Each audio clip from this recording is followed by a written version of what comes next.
You're very welcome along to Off the Wall. It's Off the Ball's Game of Thrones podcast with thanks to Discover Northern Ireland and their Game of Thrones territory, boasting over 25 locations and experiences for the ultimate fan. Head over to discovernorthernireland.com for more information. This week, we're reviewing episode 4 of season 8 of Game of Thrones. In other words, the episode where everybody gets drunk and has sex.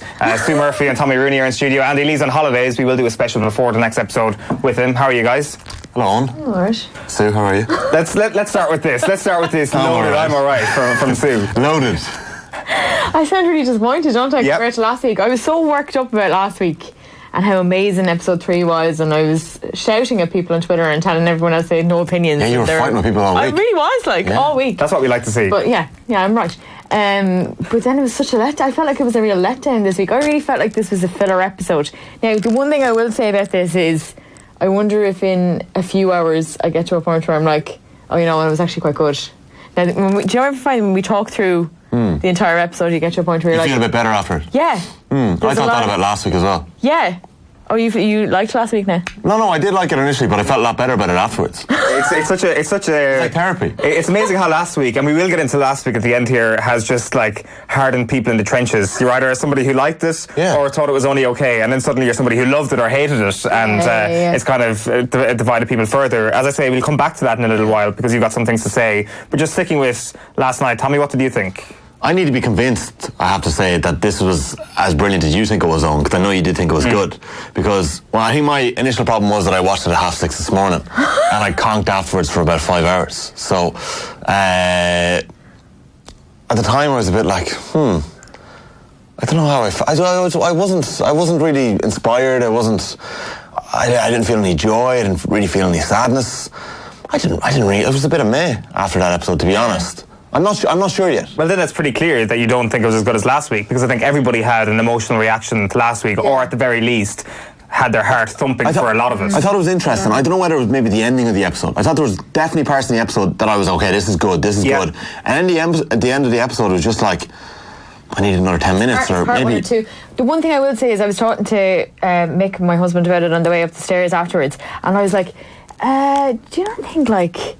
I don't know how I feel about that. That was a bit off. And he went, yeah, it's because you've no one to root for.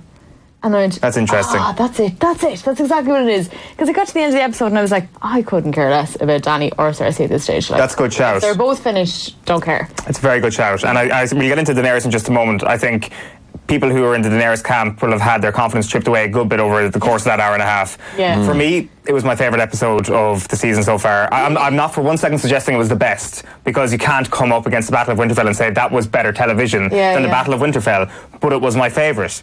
And it's interesting what's happened over the course of watching that episode. My whole support for the Night King and the undead has been chipped away at to the point of destruction over the course of that episode, because I've come to this realisation that as great as the fantastical elements of Game of Thrones have been, it's impossible to root fully against a villain that isn't human.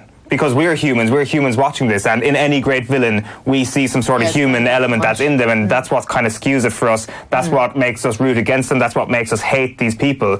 And I realised that it was actually impossible for us to hate the Night King, because he was this sort of alien species who couldn't even talk. Whereas we see Cersei at the end there, we see Euron Greyjoy at the end there. These are absolutely stunning villains. I hate them, and it will be such a cathartic process to see them fall. And that is why I was disappointed with last week. It wasn't to do with the way the Night King was killed off. It was the fact that it was the Night King being killed off. I just didn't care enough about him in the first place. And it took you until how long into this episode to realise, to process those emotions? Because it's probably good, I like it. Probably the end. Really? Okay. Until when Missandei got beheaded. That was when I was like, holy shit, this is Game of Thrones. This is that feeling in the pit of your stomach where you're like, this is what we got, this is the feeling that we know and love or hate about Game of Thrones. This is the thing that hooked us all in and didn't let us go. I thought it was just a phenomenal episode in terms of the storylines that are now brimming and about to bubble over when it comes to Varys, when it comes to Tyrion, when it comes to the potential, not the potential, the definite betrayal of Daenerys that's about to happen. I'm a little bit suspicious about what's going to happen in King's Landing at the moment. And then we have a whole situation going on in the north where we don't quite know what's next for the Stark sisters, for example. So there's a multitude of different things. And we're going to start with Daenerys, because I think she was the most important character in this episode. Yeah. Like, can I just say one more thing before we move on there? It's definitely around the sociology of people and how complex they are. And I think Jaime is completely that person in that episode where you're like, he's not good or bad, he's just human, and there's a lot of things that he does good and there's a lot of things that he does bad. And I think that's why, like, Cersei appealing to her better nature about being a good mother, and I think that's why you're finally getting to a point where you're like, I don't care about the Night King anymore, because this is actually more interesting. But anyway. I stand by the way in which the whole undead thing was done. Like, it was something... It's always meant to be a, look at this thing that's interrupted. Yeah, well, fair enough. But ultimately, it interrupted it from the very first scene of the very first episode. It was the first thing we saw was the undead. Yeah. So I still maintain that it was an unsatisfactory way to go, but I now accept that part of that dissatisfaction was because he was a zombie. Yeah, there's nothing to it. There's nothing to it. Yeah, there's more interesting things going on. So, Sorry, I do want to go into that a little bit later on as well in terms of other fantasy elements of the show, which I think have been chipped away at. But like, we have to start with Daenerys because, like, really, like, I'm not sure. We'll start with you, Sue. I think it's impossible to not hate her more after this episode, right? I think they did a very good job of it, because we were talking about this from episode 1, and my prediction is that Jon's going to have to kill Daenerys. I really think that's going to happen, even though Varys seems to be working away in the wings at something else. But it's just, you can see her just losing the run of herself more and more. And Ser Jorah, with the death of Ser Jorah, I think you're going to have a very interesting play there, because she's not listening to Tyrion. She doesn't trust him anymore. He keeps making mistakes. He keeps guiding her in the wrong way. She's lost people because of him. And I think she's now getting to the point where she was like, right, well, I'm right about everything, and I'm just going to annihilate everyone in my path. And they're saying to her that that's just the same as what her father was. So you're just, I think they've led us. So I'm in the middle of season 4 as well. I've gone back and I've been watching it. It's been going long. I've watched it all back. So, and you really see just flashes of her bad judgment. Like, she has really bad judgment about things. And she sends back, what's the name of the guy she was sleeping with? Dora leaves him looking after. She sends him back. She sends him back to deal with the uncle again. That's the bit I'm watching. And Ser Jorah is just like, she's like, I'm going to get him to go back and kill all the masters, and they'll know who's in charge. And Ser Jorah's like, that's not a good idea. You need to make that not happen. So she sends him out and say, you changed my mind. But there's no Ser Jorah anymore, and she doesn't trust Tyrion. Yeah. And she walked away at the end of that episode going, I'm going to finish this one. Yeah. Like, can I make a point on that, though? Just on Daenerys and her leadership, and the fact that, you know, all these men and women of Westeros are over when she was coming through, started following her in season 4, 5, 6. Like, where did she learn how to be a queen? Where did she learn how to rule and to lead? She didn't. She walked into a fire with 3 eggs, and she emerged with dragons, and next thing everyone's following her. So when you're looking at it, the only people with true experience about how to actually lead, in my opinion, are Varys, who's always been hanging around and plotting and everything. Tyrion, who's been always on the edge and has been manipulating situations in the last couple of seasons, and Sansa, who's learned it from the coalface over the last little while. For me, they're the 3 people who know how to lead and have learned and got experience of how to lead. Like with Daenerys, I don't think that she has a clue what she's doing. No. And I'll be honest, I actually felt sorry for her for a lot of that episode. There was a scene... out of her depth. There was a scene where Tormund is messing with Jon, and they're all laughing around Jon. Oh, yeah. And she casts her eye over to Tyrion, who's with Jaime and Brienne. And next thing, all you see is Daenerys sitting there with Varys over her corner. I thought that was a fantastic scene. Yeah. And it just shows that she's completely isolated. Maybe it's the fact that Jorah's gone now. She's got absolutely nobody left. Maybe she's isolated herself a little bit. Yeah. But she actually has no true allies. She's got no brothers and sisters who are going to do anything for her, who are going to die for her now. You know, Jorah's gone. Who has she got left? And I don't know, maybe I'm completely off here, and maybe I should pursue a career in fashion after this if I'm right. But I feel like that the way she dresses and her makeup and everything is making her seem so sorrowful. Like her eyes, her makeup is red, and her costume is white and red as well. Yeah. The whole time you're looking, she looks like she's sobbing throughout the whole episode. She looks like she's crying throughout the whole episode. And she's like that in the last episode as well. I think she's just gonna... It seems like she's holding on by her fingertips. I think she's gonna be gone before she can... slowly just being taken away from her. I think she'll be gone before she can destroy anyone. Yeah, I feel like that scene, that amazing scene actually, because Varys, that shot in the camera of Varys in the background was brilliant. But it definitely felt like, how am I going to hold on to this? I can't. And then they absolutely, like, she's begging Jon, begging him, like she says, I'm begging you, don't tell anyone about this. Exactly. Because she's not going to be able to hold on to it. I don't remember the last time she begged for something. She's never begged. I don't think she has ever begged. And there that is one of the reasons, one of the two big tells from that episode that just shows that not only is she just kind of a poor tactician, she's an extremely naive person. Yeah. Like, in that opening scene, the party scene, when she goes to Gendry and gives him a castle and says, "You're not a bastard. You are Sir." She's buying loyalty. What did he give him? What did she give him again? Storm's End. Storm's End. Yeah. And she speaks to him, and it was pretty clear that this thing is all a bit of a ploy. And then she talks to Sansa, who's sitting beside her, and says to her, "See, you're not the only one who's clever." And I'm like, why are you pointing this out? If you're truly as clever as you think you are not pointing out to somebody else that I'm conniving so clever. and I'm cunning and all that sort of thing. And I thought it was really patronising as well, that you are Lord Gendry Baratheon of Storm's End. And it's like, come on. Like, that shit doesn't matter anymore. It doesn't. And that's exactly what it felt like. It was like, nobody's listening to you. And when he told Arya that, you just knew Arya was going to be like, sorry, pal. Yeah. I thought it was a little bit pathetic, and I thought the begging was a bit pathetic, but even more so than that, okay, begging for something is grand, but the kind of trying to ask Jon to make Sam pledge to secrecy and to not tell Arya or Sansa about this, like, I don't know, I think it was just desperate. But I don't know. Can I tell you one more thing as well? When she was just outside King's Landing, and they're sending Tyrion in as the envoy, and you're just like, is this all she has left? Is that it? Without Jon coming down from the north, is this it? And there was always, I was waiting, there was a bit where, like, behind the mountain, you could see the flag just when I was like, oh, there's the dragon's coming in, everything's coming in. And you're like, no, she has nothing. Like, is she walking away from this because she's just really angry and she knows that she doesn't have any fight left in her? Or what's that? Like, it just looked, when you saw all the arrows pointing on her from Cersei, you're just like, oh. Trouble here. Yeah, the show has clearly worked so hard to even things up, and now they've completely imbalanced it the other way, where you feel that she has to be. Yeah, Daenerys is definitely the underdog in this case, which brings us to the reason why she is the underdog, which is losing another dragon. Surely this was an avoidable situation. Absolutely. It was insanity. They walked into it. Like, how? They walked into it. I was sitting there with my mouth open for a full 2 minutes though, because I really wasn't expecting the dragon to go down that quick. No, I didn't expect the dragon to go down. When the arrow hit it first, I was like, oh, okay, we're into battle here. Yeah. And everything's going to be fine, because, dragons can fly away and don't have to get hit by an arrow. And I don't know who to blame there, either the dragon or Daenerys. Probably Daenerys in the first place.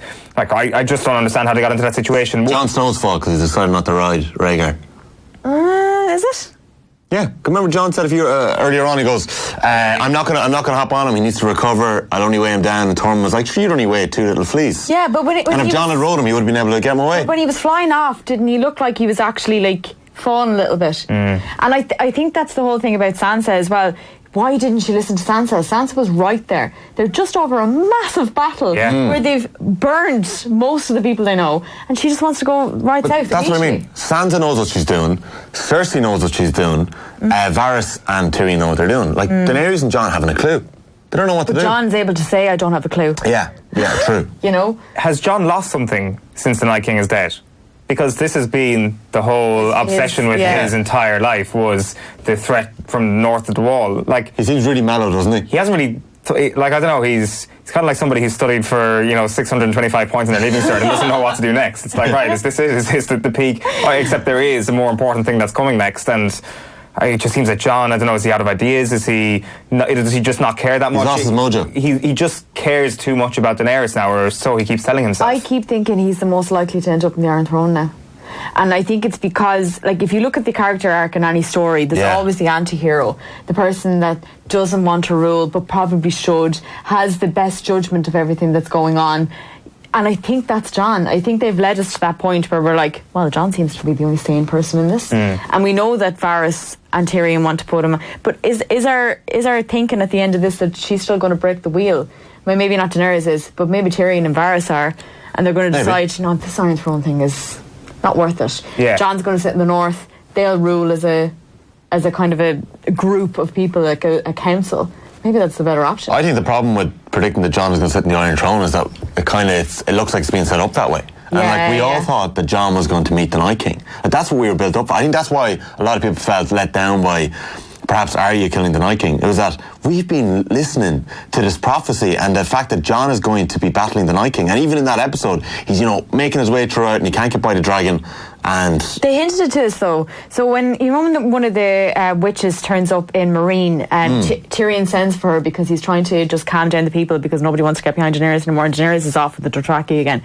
And she says the prophecy again, and Missandei says, no, that's not the correct translation. It's prince or princess. Yeah, right. So I thought they were kind of hinting it to her, and also that episode is the one where Barry McGovern's in it. He's got that tiny little cameo at the start of the episode, and the Hound has to kill him outside his house because he's dying. And he goes, that's how you kill someone. You kill them through the heart. So I felt like the more I watch it back, and I'm like, oh, they've been into this. All the way through this. Yeah, it definitely. You knew it was Arya. The more you look back, the more intelligent that killing off of the Night King actually looks. Yeah. On face value, it was like, this was a bit random, but actually it was clearly planned. The signs were there. Yeah. And it's interesting that you mentioned that. Before we get into like a bit of a deeper dive in Varys and Tyrion, just that idea of prophecy and this idea of destiny. Like Daenerys, the way she's behaving at the moment is clearly predicated on the idea of destiny. That is the only thing that's going through her mind. She has to sit on the Iron Throne. She is the rightful owner of the throne. Do you know who Daenerys Targaryen is?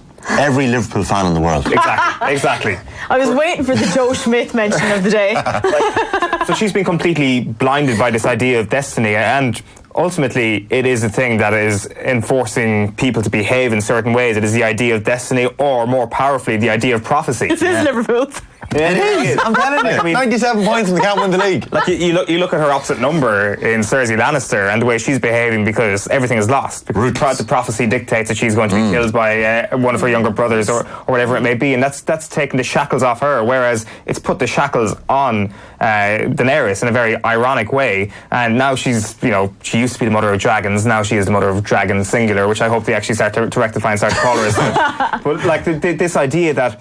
I do wonder if the showrunners are a lot smarter than we make them out to be, that if we are going to see some sort of skewing of prophecies, granted with Destiny it's a different thing, it's a very nebulous idea, but with the prophecy it seems in a lot of the characters' minds this is a concrete conclusion to how my graph is going to end, but the showrunners might actually be like, well, you've actually picked up that prophecy in the wrong way. And I do wonder, could there be a twist yet in the tail of the Cersei prophecy? Yeah. Hopefully Daenerys will just snap out of it and realise that destiny is not all it's cracked up to be, and realise what's good. But I think she's probably got to the point now of no return when it comes to power. Where are you going with that Cersei line? What are you thinking? I don't know. I just feel that the way the Arya destruction of the Night King made so much sense. It was like, God, everything that was prophesied actually turned out to be a little bit true, and I don't think we're giving the writers too much credit there. I think, as you say, they've been carefully crafting this thing for seasons and seasons now to ensure that this ending works out the way they want it to end. It may just be a simple thing. Like, for me, we'll get to it later, I think it'll be Jaime Lannister that kills Cersei. He's on his way. Isn't it funny, though, that, so Cersei knows that prophecy, right? She knows that her 3 kids weren't going to survive. She's pretty sure about that prophecy now. She knows that the prophecy is one of her younger brothers are going to kill her. That's what we know. She still doesn't kill Tyrion. Every opportunity she's been given to kill Tyrion, she doesn't take it. And I still think there's some shred of humanity left in there somewhere in her.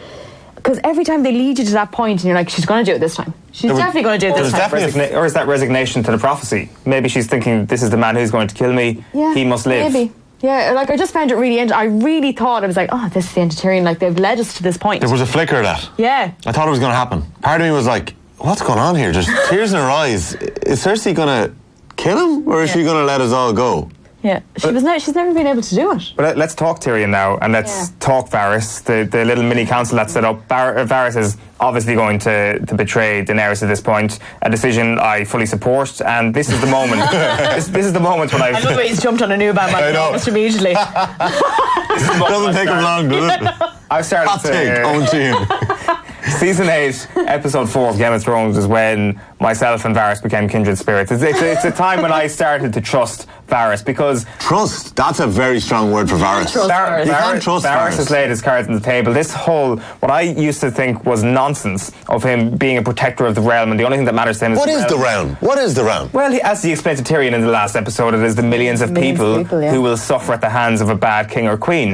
And I buy it. I buy it that Varys wants to protect the realm. He is the only shred of sense left in that this mountain of stupidity that has led to horrible tactical decisions, horrible manoeuvres above the wall, horrible manoeuvres to Dragonstone without seeing that there's a bloody a fleet waiting for you. Hey, we were on the water around Dragonstone. Like, they couldn't have been hiding. They couldn't have been hiding. It was right out in the open. We were out there with Discover Northern Ireland and the Alcoholics. They couldn't have been hiding. I just think, like, Varys is right to do what he's doing. He's laid his cards on the table. He has told Tyrion what he's going to do. Like, what more can we expect him to do? He is voting with his feet here, and, you know, he's not being as snide as he could have been about it. So I think fair play to Varys. We all have a choice to make. I don't know, like, the way I feel about Varys is the way I feel about Brienne sometimes. Brienne's going around pledging herself to everyone. Varys is going around betraying everyone constantly. Every single time he gets into a camp, he's like, no, I'm done with you now and I'm going to move on. I think Varys is going to have a massive part to play towards the end of this. Definitely. I think he knows he's going to die. So, you know the conversation he had with Melisandre? Yeah. And she said, I have to come back to these shores anyway because I need to die here. And you do too. And he's a bit like... But I feel like he's hurtling towards this fully knowing that he's going to have to sacrifice his own life for this all to work. But I think he was in with Jon Snow from the start. I think he's been watching. It's funny, we said last week he hasn't even been talking in the last couple of episodes. He's been watching everything that's going on, and I think he's weighed everything up and gone. That's a good point, because in that scene with Daenerys, he is just watching. Yeah. You're kind of expecting him to say something to her. Yeah. Maybe offer words of condolence or something, or say something to her to make her feel a bit better. And he just watches, lets her go, and strolls off after. Yeah, and can I say what's brilliant about it as well? You have these massive power plays between Jon Snow and Cersei and Daenerys and all that stuff going on here, and there's two guys that nobody's paying any attention to that are basically going to decide who's going to be on the throne. And it nearly always comes down to Varys. It nearly always, he's the common denominator of, this isn't working, need to protect the realm, get out. And he's nobody. I think that's fascinating. It is. Is Tyrion going to follow him in his betrayal? I think so. I don't think he'll have a choice. I think Daenerys is going to boot him out now. Regardless. I think Tyrion's going to follow him, but in a different way. I think Tyrion's too caught up in emotion. Like, Varys is completely neutral, as you're saying. Like, how many kings and queens has Varys stood beside? Yeah. Like, if there was, like, iPhones at Game of Thrones, you have a collection of images of Varys standing beside separate queens. Like, Daenerys, when she's standing down looking up at Cersei on the wall with the arrows and with Euron, you spot Varys standing there. Like, I've seen him standing there beside so many kings and queens. Yeah. It's ridiculous. He believes that at that moment that is the right That is crazy.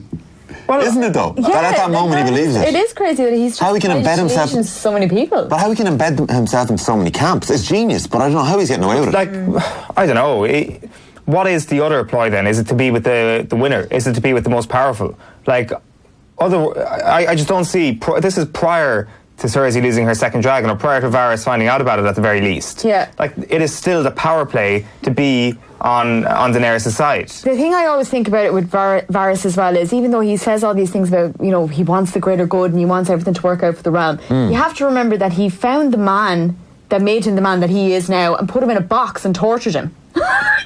You know, there's always in the back of my mind, I'm like, yeah, you've still got a man in a box in a room somewhere where you're castrate him. You know what I mean? Yeah, he did, absolutely. But, geez, what he returned in spades is unbelievable. He put a man in a box. He's well fit to look after himself. Yeah, that's what I mean. Like, there is a nasty streak in there, and I don't think it's all like for the good of the realm. I still think there's something at play there with Varys. I'm not even sure it's selfish, but there's something happening. That Melisandre line though was telling. It is quite telling. Yeah. The one thing I would say about Tyrion potentially jumping ship, I think you could be bang on that he's going to get pushed. Jumping ship? Do you think he's going to jump ship? Oh, Daenerys is done with him, I think. Fair enough. She's going to trust him now anymore. If that doesn't happen, I think Tyrion owes her 1 or 2 or 3 or 4 at this point, because he's messed up so many times. And I don't think he will voluntarily decide to betray Daenerys at at this point. I just think he's screwed up so many times. That turnaround when he turned around and looked, and he was like, fuck it. Okay. Have we completely overrated Tyrion as an intelligent human being, or at least a shrewd tactician? I think he was incredibly intelligent, and I think he made some great moves. But it comes a time where you get yourself too deep, and it's like, you don't know where you're turning. And everyone trusts you to do you know what I mean? Like, and you're trying, but like, you just can't predict what's going to happen. Like, he was in complete control when he was in King's Landing. He was in control once he first went into Daenerys' camp and she accepted him in, because he started to make little ploys. She was completely naive. She didn't have a clue what she was doing. He could show that he was a smart man, this and that. But then once he came back to Westeros, he's dealing with other people who know what they're doing. And he's just caught himself caught up in the net. I think he believes he can play the game, and I don't think he's playing it that well. It kind of seemed effortless to him at the start, or maybe there was a huge run of luck with Tyrion as well at the start. The one key thing is he's back drinking heavily, which was kind of a mark of the early Tyrion, who we grew to love quite a bit. I still think he's not going to betray his family. So I don't like. Back in the first season, he says to is it Jaime or John? I can't remember who he says it to, but he says, "I'm a Lannister, and I love my family, and it's something that's always underestimated about me." And I think that's a line that I've always remembered all the way through it. I don't think he's going to jump ship completely. He's a Lannister. And I wonder, this is what I think I don't know if it's a prediction or whatever we call it. What's what we call it? Hypothesis. So Jamie's going to come south. Yeah. He's going to find out that she's pregnant with Euron's baby. He's going to lose his mind. And do you think Tyrion's just going to help Cersei? I don't know. No, I don't think so. I'm not sure. I think he wants to protect that baby. He always said as well he loved those children, and he does love those children, and they are Lannisters, and they're the future of the Lannister family. I don't know. I still think. Yeah, I don't know. Just you saying there that he's a Lannister and that he said that before, like, hasn't there always been a suspicion that Tyrion is actually a Targaryen? That was certainly floated. Yeah. That was a theory. I've always had that in the back of my head. Like, everyone's been looking for the three-headed dragon. Like, who's the third? That's been right up there with Bran as the Night King and all that sort of thing. Yeah, so. Like it's been there the whole time. Like, wasn't there always a rumor that Tyrion's mother was raped by the Night King? Yeah. So I don't know. I feel like there's another plot or another twist to come with Tyrion that we haven't maybe seen or we haven't maybe been thinking about for a while. There could be, and that would leave Jaime to be the little brother to finish off the job. Like, the one thing is that's definitely clear from that episode is that Varys and Tyrion are going to have key roles in the last 2 episodes of Game of Thrones. And I wanted to kind of move this on to the north and to Winterfell a little bit, because I just think that there's no way there isn't going to be a huge role for one of the Stark sisters before this finishes. I agree. The one thing is, at the end of that episode, we just don't know what it's going to be. Yeah. Like, Arya was interesting, wasn't she? Like, so there's a few different elements with the Arya story this week. There was the Gendry thing. I think the most telling thing that happened in the episode, though, was the Hound and what she says to him. He says, "I'm not coming back here," and she says, "Neither am I." When he's riding off. He's riding off to King's Landing. What are you doing? Well, she's going to King's Landing. But she's going to King's Landing, but why does she think she's not going to come back? Where does she think she's going? Storm's End. She's just not going to be a lady. No. I don't buy it. I wonder if she's going to be the Kingsguard. Oh yeah, maybe. Good shout. So that was the only thing I could think of, and I was like, okay, well, she wants to be a knight and she wants to defend the realms of men and all that kind of stuff. And so is there? Well, not knight necessarily, but I think assassin. Yeah, assassin type. So something less formal anyway than a knight. Yeah. Sir Arya Stark does have a ring to it, though. Like, you said that she's not going, like. Are we sure that the Arya Gendry story is dead? It felt significant to me in, what was it, episode 1 or 2? Yeah. That felt significant to me, that this was going to play a bigger part than we thought. And, like, is that it knotted up last night? When he first... She's pregnant. Well, that's something I didn't even consider. when Daenerys first calls out Gendry, I'm like, is she going to prove her power here? And rule out the Baratheon, the Baratheon heir and get rid of him? And then she just says, I'm going to give you Storm's End. So, like, I feel like Gendry does have a part to play.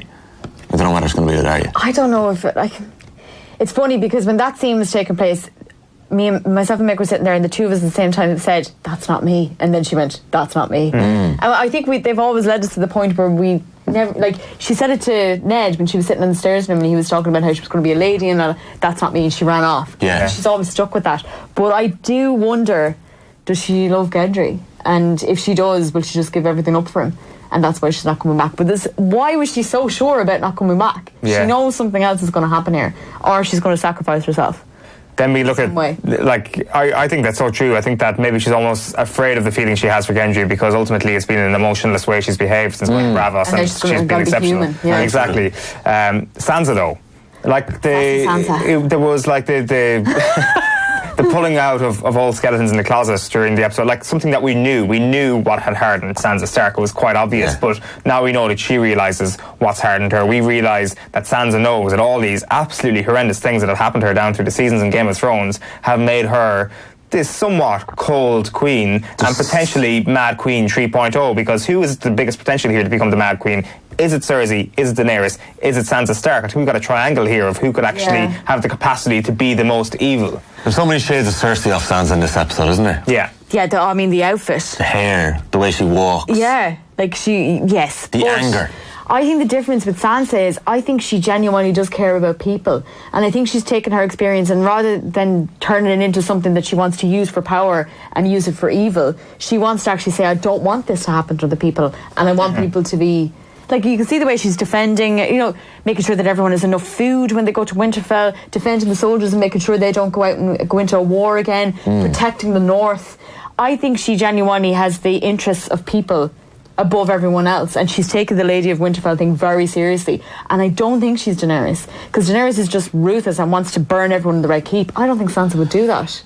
I think she is cold, and I feel like she's a bit heartless. You need that, but you need that to lead. You need that to be to. They're not scared of her. No. I think that's the crucial thing that she said to Tyrion. You're afraid of her, and she said, "Oh well, every ruler needs to inspire a certain amount of fear," and she's a bit like, not that level of fear. I agree with you, Sue. I think she needed to experience those things and not be the little bird anymore, she says, to be able to rule the way she's going to rule. I think she's going to have a massive part to play in leading the North. I don't think she's going to become a mad queen. I think she just needed to be hardened up a little bit. And I don't think she's going down to King's Landing. She's probably going to stay put. Oh, she won't leave. Not a chance. That's just what she said about Jon as well. I don't want Jon going south. Bad things happen to men in our family down there. Now, whether that indicates that it's okay for the women to go down. But or it's okay for Jon because he's Targaryen. Last time. Huh? It's okay for Jon because he's Targaryen as well. Yeah. Oh, you can rob to the reaction there as well. I was so annoyed. You tell him, Bran. I didn't even think about that. Yeah. Well, see, what's the episode called? The last of the start. So, we haven't even spoken about that scene when they're all there together. Yeah. That's the last time they'll ever be in that. Yeah. It's probably the last time we've seen them together, to be honest with you, before them. In fairness, how many Starks are left there? It's only Arya and Sansa. Like, Bran's not a Stark anymore. Bran's dead. Bran's not a human being. No, he lives in the past. He said it. Yeah. He's gone. Bran's gone, like. Yeah.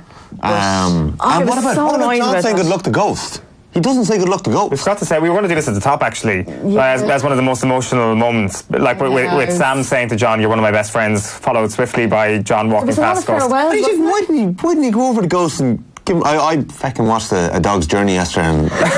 crying throughout the whole film 3 or 4 times. You're too emotional to watch this now. Why didn't he go over to Ghost and have a little word? Or probably knew that he'd get too attached. Exactly, because it was in Sansa saying that Ghost was crying the entire time Jon was gone somewhere. She was looking after him. Oh, really? Wasn't that something when the light she said, "Oh, thank God you're back." Ghost was crying the entire time you were gone. But I think he chose Ghost, and he knew that Tormund would protect him and he'd be better off north of the wall. Probably. Yeah, that's what he did say. He's safer there. North of the non-existent wall. Yeah. So they're going to rebuild the wall, actually. Well, the wall is still there. There's only some of it as well. In section, yeah. They're going to need to rebuild that. I don't think that somehow they're going to get around to that in this particular season of Game of Thrones.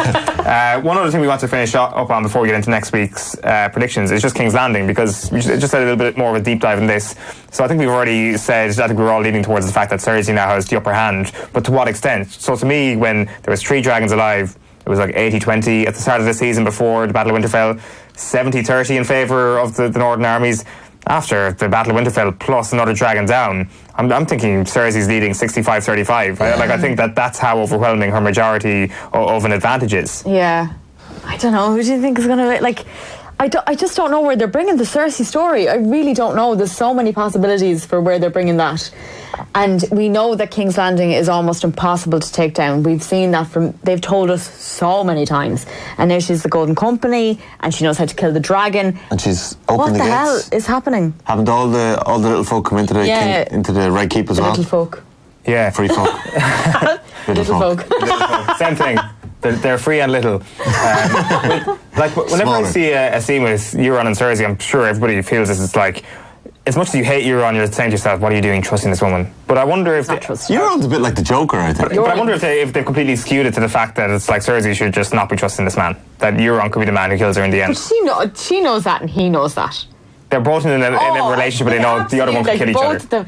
All he wants to do is get to King's Landing and sleep with the Queen, and he's done that, and he's getting all of these bonuses along the way. He's like, grand, now I have a baby on the way, and all of these soldiers that I killed a dragon. He doesn't really... I don't think he trusts her. I don't think he cares about her. No. What about the Iron Throne? Is there a position where he can get himself onto the Iron Throne? She wouldn't let him. No, it's not going to happen. He's too much of a madman for it to happen. Yeah. Not a chance. She's not going to let him. He'd be taken out somewhere along the line. The Jon Daenerys angle. Like, if Daenerys is on the throne and she's with Jon, he's not going to have to say anything. Like, is he in this sort of same bracket as Ramsay Bolton, where he is just this villain who we all kind of knew along the line, this guy is not going to make it to the end. He's not in it enough to be as close to Ramsay. Are we underestimating him, basically, is my question. Do you think? Do you think he's going to have that much of an influence? I think Euron's going to take a misstep and he's going to just... I think he's agree. dead soon. I think he's dead very soon. I think he's dead. I'm actually on the same page in this one. Part of me was starting to think that last night, and all the signs are there to say this is not a character who's been sculpted for the long run or for the ultimate goal. He will not be the winner. Yeah. There's no way he can possibly be the winner. Why have they included him? I'm just starting to think there's going to be a twist here somewhere with Euron Greyjoy. I just don't know what it is. Maybe 10 minutes into the next episode, he'll die in spectacular fashion. Grey Worm. Yeah. He is going to die in spectacular fashion. Grey Worm, that could be the one. Grey Worm killing Euron will be... that'll be cathartic. I think Jaime's going to finish Euron. I think when Jaime comes south and he figures out that Euron's been sleeping with Cersei, he's not going to be happy about it, is he? Jaime going to get set in time. That'll probably be a great battle. That and the Clegane Bowl will be two of the most epic battles. That's going to happen. Yeah. The Clegane Bowl will definitely happen. That has to happen in episode 5, doesn't it? Yeah, I Clegane think Bowl. so. I guess it does. Because Aftermath is episode 6. Yeah. The other thing I was just wondering as well with Euron, I could be seeing this completely wrong. Why was it just Missandei that they captured? Like they both were completely down. They were right there. Tyrion was lying in the ocean. Could they not have just captured Tyrion again? Yeah, they didn't really show us much, did they? No, I think No, it was just that the barrier came down and he was on hold. Why was it just her they captured? I think they just went onto the boat and they found her underneath the... Because, I mean, Grey Worm did tell her to go into the under deck. Yeah. So she probably was just under there. Nobody got her out. I don't know. There was just a call between Daenerys getting caught in that situation and between Euron taking advantage of only one hostage. Yeah. It seems there was a lot of kind of missteps here and there. Or maybe that's just the way They know that she was vital to the Queen, though, and I think they're subtly just trying to push her buttons all the time. Let's just push her a little bit further every single time. But now I'm just wondering about Euron. I just don't know what they're going to do with him. Like, what? They've obviously written him in for some other purpose, some bigger purpose.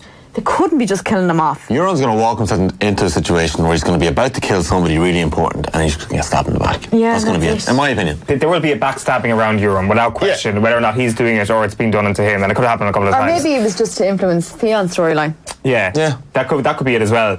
Like, we wanted to mention Jaime there in this scenario, but like we also want to mention just two Jaime scenes that were very, very interesting for the last episode. We'll start with the Jaime, Tyrion and Bronn scene, which I think everybody was just delighted to see. I love Bronn. I love the way Bronn comes in, threatens them all, gets the castle out of it, and then like, good luck, see us after this war, goodbye. I don't mind fighting. Maybe that's a sign of the hopelessness that Tyrion Lannister is currently feeling, where he's just throwing out castles like that. I know, Tyrion would have done that the last 8 seasons. Tyrion would have done the exact same thing. He has been able to give somebody Highgarden. Like, there's no way Bronn's getting Highgarden. He should know that. But why is Bronn going along with it? Like, he's just like, I don't know. He just didn't want to kill the lads. That was it. Maybe that's it. He didn't want to kill the lads. And Bronn isn't gone. Like, where is Bronn? Bronn's going to be hiding on the periphery, and he's going to appear in the middle of the next episode. But he picked the wrong side now. He was the right. He made the right choice gambling on 2 dragons, but ever since he gambled, the shit has hit the fan, like, in that regard. Like, he's made the wrong decision, Bronn. He's like, a magpie. Your opponent's got pocket aces now. But like, he's just out for himself, though, isn't he? I don't think he really cares about anyone else along the way. A bit like Varys. But I do think the thing about Bronn is, and what I always remember about Bronn is when Jaime was about to get killed by the dragon with Daenerys, he saved him. Dived in and got him in, I definitely think he has another part to play in that situation. I think he loves those 2 brothers much as he doesn't want to, or doesn't want to look after him, and he fucking hates that family.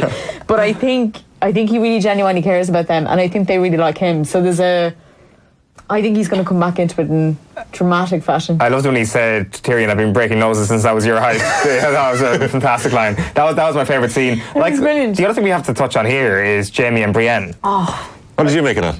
poor old Brienne. I did not. Do you think she should have gone for Tormund? No, like, Jesus. Well, first of all, can we just say Jaime Lannister went up to Brienne and was like, "Boy, is it hot in here?" Yeah. It worked. It was like, "Oh yeah, grand. Let's make this happen." Boy, is it hot in here? Come on, Game of Thrones. Well, she just needed any little excuse at that stage, didn't she? I mean, she was trying to get in there for a while, like. But the whole thing with with Tormund as well, when he went back crying afterwards, of all people to go crying. That was a great scene. That was a fantastic scene. I was sitting there bawling. I was like, poor Tormund. Oh my god, get over it very quickly. But when he left the second time and he explained to her what kind of person he is and said, "You think I'm a good man and I'm just hateful," I just was like, but you're not. Did you have? I just had this feeling of you're not. Like, I think you're trying to convince yourself you are, so you can go back to Cersei and look after her. But I don't think you're the person that you think you are. I was surprised to see Brienne cry. Were you? Yeah. No, I wasn't. No, neither was I. You thought that It's happened a few times. She loves in it. this she does. I don't think I actually realised it until last night. Yeah. Like, obviously, there was always a sort of sexual tension there between the two of them, but I didn't actually realise how strong her feelings were towards him until last night when she broke down like that. I was actually really surprised to see it. Yeah. And don't you love how, like, games get out of control when you're drunk as well? Like, everyone's sitting around having this game, and then you're like... Drink. Oh, someone's going to get insulted out of this, aren't they? Oh, there we go. You just know it's going to get to a point. But I love that she walked up, and I love that, was it Jamie that stepped in front of Thormund and then walked off? Brilliant. Yeah. It's just, that whole scene was, you kind of knew that was coming though, didn't you? There was some brilliant, beautiful dialogue, and that's why I love last night's episode. A lot of it's been 3 a.m. at an Irish wedding. Like, I've heard it thrown around a bit, but a lot of those have been in the last, in episode 3, in episode 2 and episode 4, there was a lot of that. Yeah. Any final thoughts about that episode before we get into next week? The other thing, the Bronn thing that I forgot is when he said to Tyrion, only death will shut you up, was one of my favourite lines in it. Only death will shut you up. And then the other thing that I wrote down that I was kind of, there's so many words that are thrown around so that there's allegiances, but you really feel like the I believe in her thing is getting more and more. You can't believe it anymore when Tyrion's saying it's waning. You can really hear him say, I believe in her. Do I? Yeah. I mean, I just felt like there's a lot to say about dialogue in this episode and what's being said and what's not being said. And there's a lot of like looks and secrets and God, it must be so fucking exhausting. But why were they believing? Why were they believing initially? Was it just that she brought the 3 dragons to life? Was that it? But that's what Tyrion she got the said, falling on and her. she has the rightful place on the throne, but now she doesn't. And Varys is saying that's crucial. By the way, sorry, we didn't talk about that at all. Don't tell Sansa any fucking secrets ever, huh? Well, that was gone. The second he opened his mouth, that was gone. I swear, for 5 minutes. Yeah. But even the way she said, she like Arya said, I swear. And like, I've seen that I swear from Sansa before. Maybe I've said it myself. She was like, I swear. She was like, swear. I did this. I did the fingers crossed. Yeah. On my back. I was like, yeah. Yeah, never tell Sansa anything. Good acting. Yeah, for sure. But Sansa's got a great eye for who to trust. And she trusts Varys. And if Sansa trusts Varys, I trust Varys. Simple as that. Does she really trust Varys? I don't think she does. I think she trusted Tyrion, which she shouldn't have in hindsight. Well, Varys has clearly seen the weakness in Tyrion now. I love the way he justifies things to himself as well. Like, how many people know about this? 8 people. Everyone knows about it. Hundreds. Start talking about it. Dead right. It's in WhatsApp already. So we've only got 2 episodes left. I can't believe this, to be honest with you. But the teaser for the penultimate episode, as always, has come out. Let's have a look at that.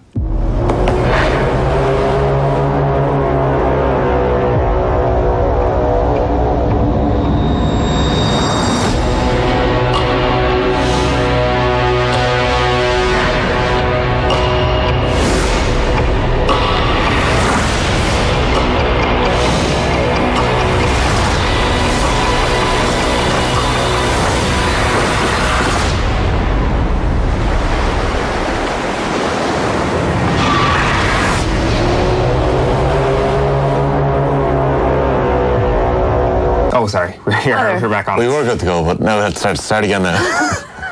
So that's the teaser for episode 5 of Game of Thrones season 8, the penultimate episode. And there's, as ever with these, there's tons to kind of talk about from them, or we know what's going to happen. We can see there Jon Snow gets to the King's Landing. One of the things I'm most kind of suspicious about or intrigued about is that very opening scene in the teaser where Tyrion is like approaching Daenerys very sort of casually, or not cautiously. Mom. Yeah. What he's done something bad. He's done something wrong, or he's about to. Maybe he's been summoned. He hasn't done. Perhaps he's been summoned. He's a goner. He's a goner. You think? Yeah, I think he's out of the camp at least. Yeah. I think he's definitely not Hand of the Queen anymore. Anyway, at the very least. No, that's for sure. We're gonna get a battle here. We can see the Golden Company marching through the streets of King's Landing. We can see Euron Greyjoy staring up at a dragon. And we can see a smile on Cersei Lannister's face, which is the thing that I kind of stuck out to me. This woman's happy again, so there must be death occurring right below her. John's looking rattled as well. What was Euron looking at? Was he looking just looking at the Dragon, yeah. So the only thing I can think of about this is, hear me out now, this might be a bit mental. Varys, like we thinking that Varys has a part to play. Varys knows this crucial information about Jon being a Targaryen, right?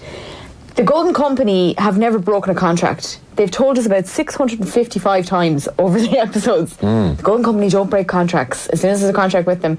But if they know there's a rightful heir to the throne, will they break a contract? I don't know, will they? I don't know. I'm just. That's what I was honestly wondering when they came into it. I was like, they made such a big deal about these being like honourable men who stand by the contract whenever they're brought in, and Cersei's paid them a lot of money from the Iron Mike to do it. So, but if there's a rightful ruler on the throne, will they just go, this is wrong? No, because the contract, I would say, is a higher power. No. Well, the thing is, we haven't got much of an insight to the Golden Company at all in the television series. Like, they just seem like honourable. They're the banks. They do what they want. Yeah, but money talks, I'd say, when it comes to the Golden Company. But are they not going to throw their weight behind the person that they think is going to be more? But at the minute, Cersei's so far ahead. Like, once Jon is gone, Cersei is... Do you not think Varys has a part to play there, though? He would have the contact. He would have someone inside the Golden Company. Absolutely. For sure. He has his eyes and ears everywhere. And and we know he's from Bravos as well. That's a good shout in terms of Varys actually persuading somebody to flip sides, and maybe the Golden Company is that. As I say... And we know he doesn't want anyone killed in King's Landing. That's true as well. Is that going to happen? Surely we're going to see absolute carnage wreaked in King's Landing. I don't think so. I think we've seen the carnage for the series. Really? Yeah, I really feel like they're going to avoid the King's Landing thing. They do all their budget. I really feel like it's going to be okay, let's try and do, like, Daenerys is going to roll in and then somebody's going to go, do you know what, this is ridiculous, we're not going to do this. Drogon's going to burn a few buildings at least. Yeah, yeah. The wildfire's still there, no? And the wildfire's still there. So, I don't know, I'm getting ready for carnage. I think there's going to be carnage. I think it's going to be carnage. I really don't. I don't think we're going to have a battle on the same terms as Battle of Winterfell. Well, as we can see, we're back on the sea again next episode, which is kind of an interesting development. Yeah. I don't see what's actually going to happen there. Like, is there some sort of retreat maybe from the people? Well, I thought they were going to retreat to the... Well, Yara's kind of hanging around the background there and we haven't seen her. But I thought they were going to retreat. Daenerys was going to retreat back to the Iron Islands at some stage. And we heard, we have this ally over here. They keep saying it. Like, I feel like they give us these hints all the time. And Dorne, the new Prince of Dorne is declared for you, which is interesting. Yeah, that came out of nowhere. They glossed over that. That came out of nowhere, yeah. Let's just gloss over that. But yeah, I think there's a part for the Iron Islands to play still. One last question. That's something I wanted to ask. Who do we think right now, if everything was equal in terms of resources, who the best military mind is in all of Westeros? Who would you want leading your army? Sansa.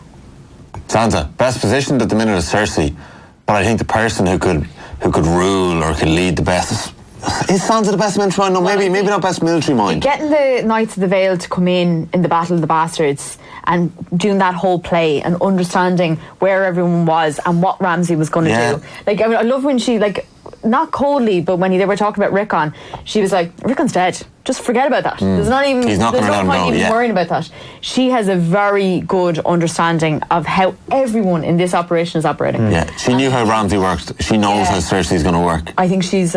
I've got a feeling, well, not a feeling, my opinion is that it's Cersei is the best military mind. Just given the people she's learned from, like, I mean, her father was a dickhead, but he was a very, very good military mind. And she keeps saying, I listened to my father unlike you, over and over again. There are two people who've learned quite a lot from the military expertise in their family. Yeah. Like, the one thing we know, and the reason why I wanted to bring this up is that I don't think there's any question that the people who are besieging King's Landing, so the Daenerys and the Jon Snows, don't have great military minds amongst them. The best military mind on the good guy's side is up in Winterfell, and there's a better one up against them. Is that why they showed us that stupid thing where they went north to show us how stupid they all are? Is that why it was there? Maybe it was meant to actually be stupid. That was the stupidest thing that's ever happened in the entire series. Like, I wonder if when Martin's writing the books, if he's just going to forget about that and be like, no, that didn't happen. Like, maybe that is to prove, God, these guys actually don't have a clue. Maybe that is the point. They really don't. Like, losing 2 dragons in those circumstances as well was exceptionally idiotic. Yeah, it just shows. And I mean, we didn't talk about the Dothraki in the last episode as well. Sending your entire army of Dothraki out. Yeah, I think that one was the worst move. Yeah. Did Jon not have to prove to Cersei that take that chance to try and prove that the dead were beyond the wall when he lost the first dragon? They could have done it in maybe a different way, or they were clearly, I know hindsight is 2020, but they didn't need to do that. I mean, Cersei was always going to betray them. Why were they going in the first place to actually bring a zombie down to Cersei to actually prove it? I just think that was It feels like the only reason they did it was to get the dragon. For the Night King to have the dragon. It really felt like it was a structure, a plot structure. To level the just have to get this dragon on the other side. How are we going to do it? Maybe. It didn't feel like it was, unless that is to show us that they're thick. Well, stranger things have happened, but that's a good theory. I actually haven't heard that one. We do want to talk, though, about the previous episode of Battle of Winterfell before we wrap up. There's a couple of things, some airing of the grievances, I think it's fair to say. Sue, go. So I wrote an article about this last night, actually. I put it up on the website. It was a big long rant. There's about 5 points in it. But it was just... It really annoyed me that people were like contradicting the cinematographers who work on this show and saying that they know more about lighting than the people who work on the biggest show that's ever existed. The cinematographers have come out and said, and they've, or like everyone who works on the show, you were meant to see what you were meant to see. That's the intention. And you're talking about a military battle that's taking place at night, and they say night so many times. It's called the long night. It's the unending. It's the endless night. It's the Night King. It's taking place at night. How much? You're not really going to see that much. There's no electricity. There's just going to be burning fires, and that's the whole thing about like the Lord of Light coming into it and everything.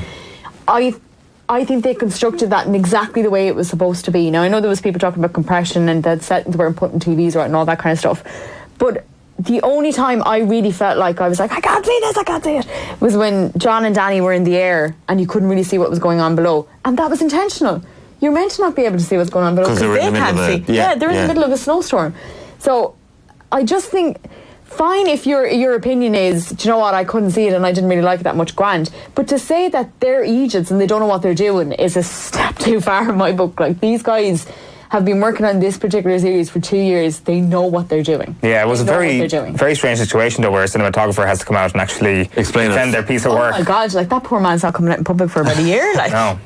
Jesus. We're going to bring you a bonus episode with Andy. We are. There's one other thing I wanted to get off my chest before we finished up, and it was just kind of one of the things, again, kind of the... Once goodbye to the Night King. He's written a poem. Well, it's kind of the... I'm trying to think of words that rhyme with Night King.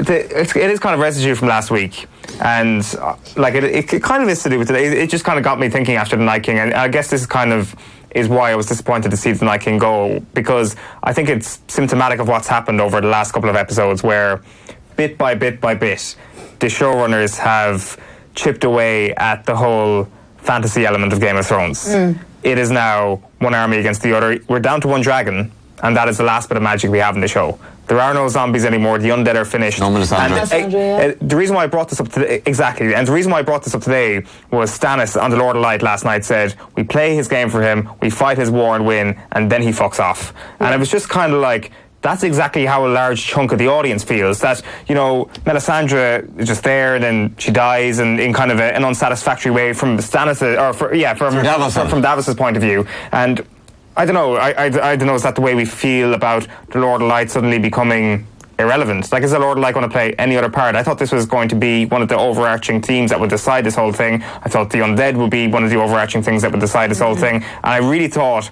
there would be more of a part to play in the last 3 episodes. And ultimately, what we've got is one dragon, and the rest is human beings going up against one another. And as I said it earlier on, it makes it probably a better show, but they are not the rules of engagement. The reason, I'm not a fantasy guy, I don't really get into that sort of stuff, but it was done so well that I actually invested in it, and it became the reality of Westeros, and it's not going to be part of the conclusion. What do you think? But is that not the way that the cyclical nature of history has worked, like in our own world? There were no dragons in our own history. Yeah, but in the history of Westeros. Oh, sorry. yeah, that we know of. Not dinosaurs. There was dragons, right? No. So, I think this was always going to be the way it was going to be. I think it was always going to come down to man against man. An all-out war on the battlefield. I think it was always going to end up that way. And in the last 2 episodes, we're just going to pan out in that direction. It's just a matter of how the political pieces are going to fall on the board. It felt so significant when we were first introduced to the Lord of Light, and it felt so significant in the very first scene when we were introduced to the White Walkers. So you just thought it was the God of Light against the God of Death? Ultimately, I thought that might have a huge part. Now, granted, people will say, well, there's still a prophecy to be fulfilled here and there, and that is a fantastical element of the whole story as well, and something that I'm intrigued in. And I really hope that they don't throw it out in an unsatisfactory way. Yeah. I just think, as I say, I'm not a huge magic fan. I love the political element of Game of Thrones. And last night was my favourite episode because of the political intrigue that was there. But ultimately, we have it isn't the only reason we've got sucked into Game of Thrones. One of the other reasons is that, oh my God, I'm watching a show with dragons and magic, and I'm fully invested in this as a real human place, or a human setting. Like that is the beauty of the show, and I just feel that at the end, the showrunners have definitely made a decision to disassociate themselves with that, or to disassociate this version of Game of Thrones or A Song of Ice and Fire away. Well, Dragons were gone for so long. That though, like remember as well that Melisandre wasn't the only person that was involved in that, and we do have a lot of people that, like, not Beric, but there is. Well, John was still alive. Not the Golden Company. What's the Brotherhood? So we do know there are other people that are serving the Lord of Light. That might actually come back to it in some way or another. And we'll see. I totally get you about the dragon, but I always felt like it is Game of Thrones, that the end game of this was who's going to sit in the throne, or is there going to be a throne? And then the Night King was like, this is an interesting this is an interesting turn of events that's going off in a different direction. I always felt like it was going to come back at some point to that, and we always wondered about who's going to be sitting on the throne, and is it just going to disappear, and is that the point of it? I never got that feeling. I felt like it was always going to be God, this is a weird, like, side story, but it's always about the political intrigue that's happening. I guess it depends on your point of view of what actually Game of Thrones is. And to be honest with you, a huge chunk of me really agrees with that. Like, my taste agrees with what you said there because of how much I love that. But there's still I think my taste was altered. Magic all the way through it, though. Like a dragon, like the Drogon might come along and burn everybody, and then like that's it. Like magic wins in the end. And I just feel that I was kind of so mystified by everything that was going on a while ago, and now the only sense of mystery is who's going to betray who. And maybe that's what Game of Thrones should be. But that's what it is. But that's what it was all the way up, and it was just the thing that was happening in the background. Like, dragons were gone for hundreds of years. They had been there before. The Night King was created thousands of years ago. He's going to be back again in some form at some stage. Well, not gone forever. Could be. There was some theories doing the rounds that he will come back last night. I know, yeah. He's not going to come back. It would be, I would put this on the record, it would be stupid to bring back the Night King and the undead at this point. That would be really stupid. There's no more children in the forest, though, either, is there? That's it. You never know. I think that period of Westeros history is just gone. You think? Yeah, I thought so as well. I thought that they particularly, when they were trying to get Bran out from the Three-Eyed Raven, that they were finished. That was it. They were gone. I kind of agree with you. I think that's finished. The beauty is, though, this is just Game of Thrones on TV. Like, we know that there's prequels coming, we know there's going to be spin-offs coming. The magic element will come back into it, but I guess I'm just thinking about the present. I want my dragons right here and right now for the next couple of weeks.